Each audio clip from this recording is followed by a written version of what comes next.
Salut les amis, j'espère que vous allez bien. On se retrouve pour une nouvelle vidéo, pour une semaine de Ligue des Champions. On rappelle, demain le déplacement à 21h du côté d'Anfield pour affronter Liverpool. Une belle affiche demain pour le Real qui a pris l'avion déjà depuis ce matin. C'était à 10h du matin, donc du côté de Madrid. Le vol, donc il dure à peu près 2 heures. Direction le nord de l'Angleterre et Liverpool. Voilà le programme de cette journée de mardi, l'avant-match donc du Real. 10h le départ en avion. À l'heure actuelle, évidemment, les joueurs sont arrivés. 18h15 ce soir, la conférence de presse de Carlo Ancelotti qui sera accompagné de Jude Bellingham. Évidemment, je pense que c'est un choix aussi. Jude Bellingham, anglais. Il arrive en Angleterre pour jouer contre une équipe anglaise. Donc voilà, ça va être plus simple évidemment aussi pour les journalistes anglais justement. Et puis donc le dernier entraînement et puis la reconnaissance terrain du côté d'Anfield, ça sera à 19h puisqu'il y a déjà des joueurs du Real qui connaissent cette pelouse d'Anfield. Il y en a aussi qui n'ont jamais évidemment joué sur cette pelouse, mais il y en a quand même quelques-uns qui la connaissent déjà.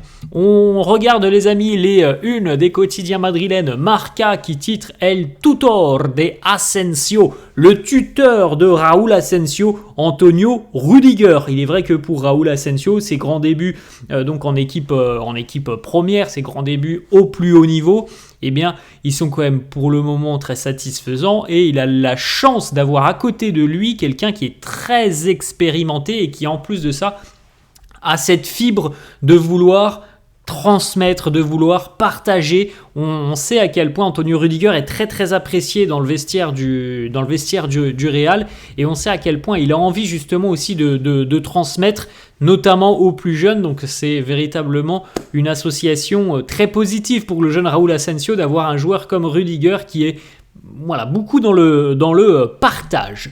On regarde la une du quotidien AS, une mauvaise nouvelle de plus pour le Real. C'est encore plus compliqué comme ça. Vinicius est blessé. L'information est tombée hier et pourtant c'est terrible parce qu'on n'avait même pas remarqué sur la rencontre face à Leganés qu'il y avait eu un souci pour Vini. Et donc hier, des examens ont été réalisés. Le Brésilien devait normalement être ménagé sur les prochaines semaines. Au final, il sera ménagé, mais surtout contraint d'être ménagé puisqu'il y a une blessure musculaire au niveau de la jambe gauche. Il a passé des examens pour connaître un petit peu la durée de son indisponibilité. On parle de 3 à 4 semaines pour Vinicius, donc à peu près 3 semaines, 1 mois pour Vini. Donc c'est évidemment un gros coup dur pour le Real quand on connaît l'importance de Vinicius. C'est évidemment une énorme perte pour Carlo.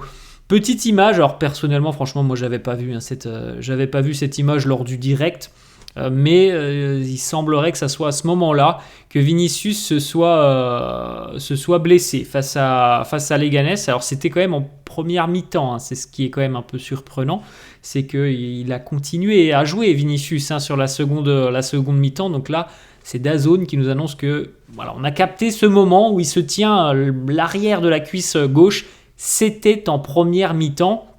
Est-ce qu'il aurait dû le signaler et sortir tout de suite ? Je sais pas, on sait pas, on connaît pas les sensations qu'avait Vini parce que franchement sur le match qu'il fait, que ça soit en première ou en deuxième mi-temps, on l'a trouvé tous assez bien. Donc lui seul est l'acteur pour décider si il n'est pas bien ou non. En tout cas, il y a eu ce moment qui a été capté par les caméras lors de la première mi-temps entre Leganés et le Real. Vinicius qui a réagi d'ailleurs à sa blessure sur les réseaux sociaux en invoquant le calendrier, avec cette petite légende. The crazy calendar, le calendrier est fou, je reviens vite. Voilà les mots de Vinicius. Alors on a eu plusieurs déclats aussi de Florentino Pérez dimanche sur ce calendrier démentiel, alors pour le Real, pour les autres grandes équipes aussi, mais ce calendrier imposé par les dates FIFA, les dates de l'UEFA, un calendrier qui ne permet pas aux joueurs de se reposer.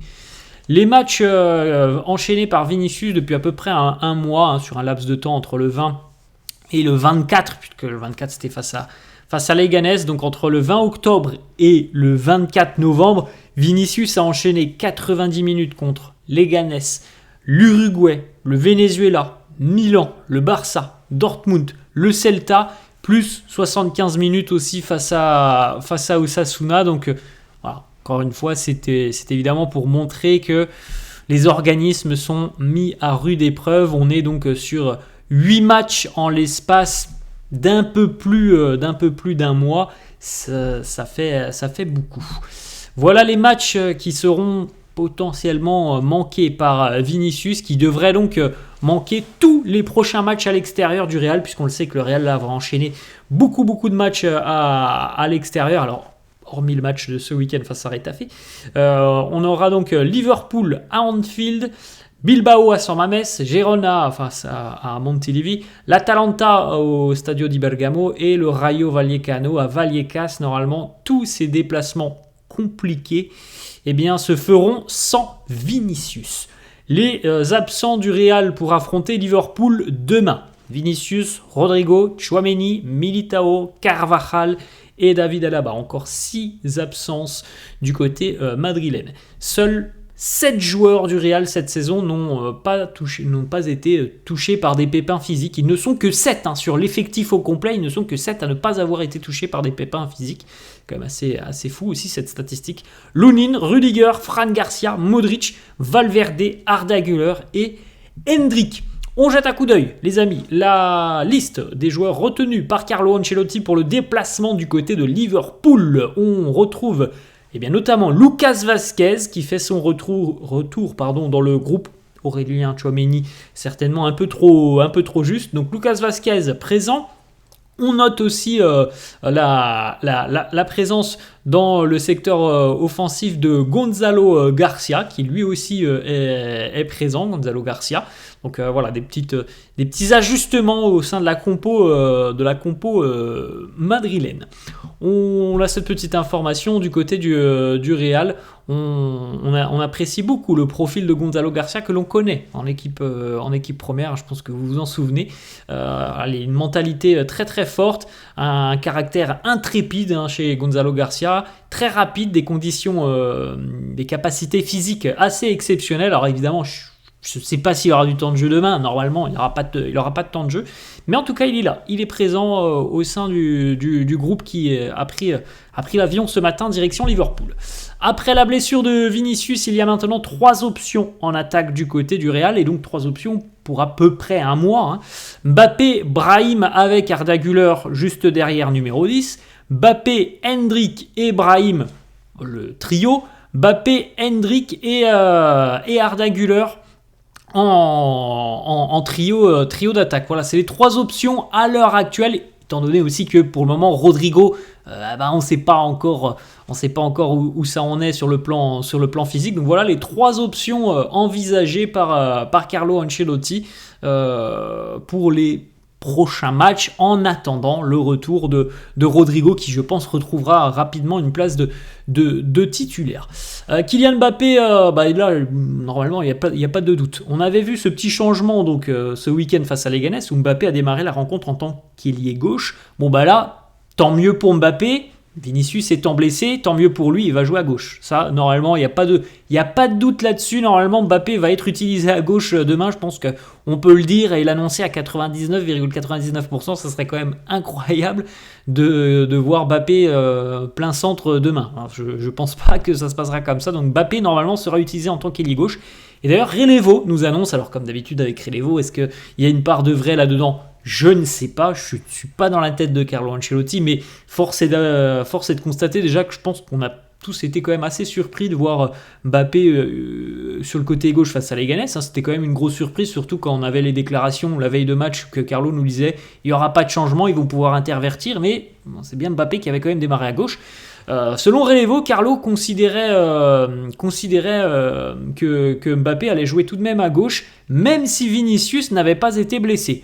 Donc c'est quand même une information importante. Alors après, voilà, on verra ce qui se passera dans le futur, lorsque Vini évidemment sera de retour. Est-ce qu'il reprendra son côté gauche ? Est-ce qu'on est sur un épiphénomène là de un ou deux matchs où Mbappé reprend confiance côté gauche et ensuite il rebasculera au milieu, ou est-ce que on est sur les prémices peut-être d'un changement où Mbappé retournerait côté gauche et Vinicius plutôt axial? C'est des questions que l'on peut se poser, mais bon, étant donné que Vinicius pour le moment est blessé, on n'aura pas de réponse avant quelques semaines.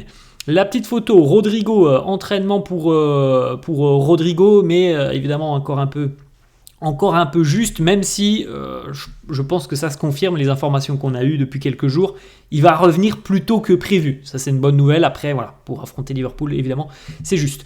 Baba Diakou, qui était présent à l'entraînement, vous le voyez donc dans l'arrière-plan de l'image, là on le voit de profil. Jeune joueur de 19 ans qui était présent avec l'équipe première hier lors de l'entraînement, le dernier entraînement du côté de Madrid. Dani Ceballos a impressionné face à Leganés. À voir si il va encore une fois garder sa place sur les prochains matchs et occuper entre guillemets le rôle de Toni Kroos. En tout cas, les impressions ont été très bonnes. On avait vu les statistiques hier et visiblement il a convaincu et Carlo et le staff. Donc à voir s'il y aura de la continuité en ce qui concerne le temps de jeu pour Dani Ceballos. Fede Valverde, leader en championnat, donc en Liga. Il est leader pour les buts inscrits à l'extérieur de la surface, déjà 3 cette saison. Pour les passes tentées, 489. Pour les passes qui permettent d'entrer dans le dernier tiers du terrain adverse, 213. Pour les passes complétées dans la moitié de terrain adverse, 441. Et pour le plus d'interceptions réalisées dans la moitié de terrain adverse avec 13, c'est le numéro 1 sur toutes ces statistiques en Liga. On enchaîne avec la compo probable de Marca. Donc pour affronter les Reds demain, Courtois dans les buts, Asensio, Rudiger en charnière, Mendy retrouverait sa place de titulaire, Valverde latéral, Camavinga, Modric, Bellingham, Arda Güler, 10, Brahim et Mbappé. Voilà, selon Marca. Alors tout à l'heure les amis, on a vu les 3 possibilités en attaque. Selon Marca, c'est celle-là qui serait privilégiée à l'heure actuelle. Petite information, si demain face à Liverpool l'un de ces joueurs reçoit un carton jaune, il sera suspendu pour le prochain match à l'extérieur face à l'Atalanta. 4 joueurs sous le coup d'une suspension, Modric, Camavinga, Vini et Lucas Vazquez. Donc évidemment Vini lui ne sera pas suspendu et on verra si Lucas Vazquez sera titulaire demain. Petit déclat de Thibaut Courtois juste avant de terminer. Courtois, on lui pose une question, où te vois-tu dans 10 ans? Courtois nous dit: je pense que j'aurai déjà pris ma retraite. J'espère que je serai encore lié au Real Madrid d'une quelconque manière, peut-être avec l'académie ou peut-être avec les gardiens de but. C'est quelque chose qui me passionne. Donc voilà, il envisage, il se voit bien continuer une après-carrière du côté de Madrid. Petite photo, Jude Bellingham qui pose avec son trophée de joueur espagnol de l'année 2023-2024, joueur de Liga. Alors joueur espagnol, joueur de la Liga, trophée décerné par l'association des joueurs espagnols. Donc voilà le petit trophée de Bellingham. Voilà les amis, la fin de cette vidéo. J'espère que ça vous a plu. Merci à tous ceux qui s'abonnent à la chaîne, merci à tous ceux qui lâchent des petits pouces bleus. Je vous souhaite une bonne journée et je vous dis à demain. Ciao.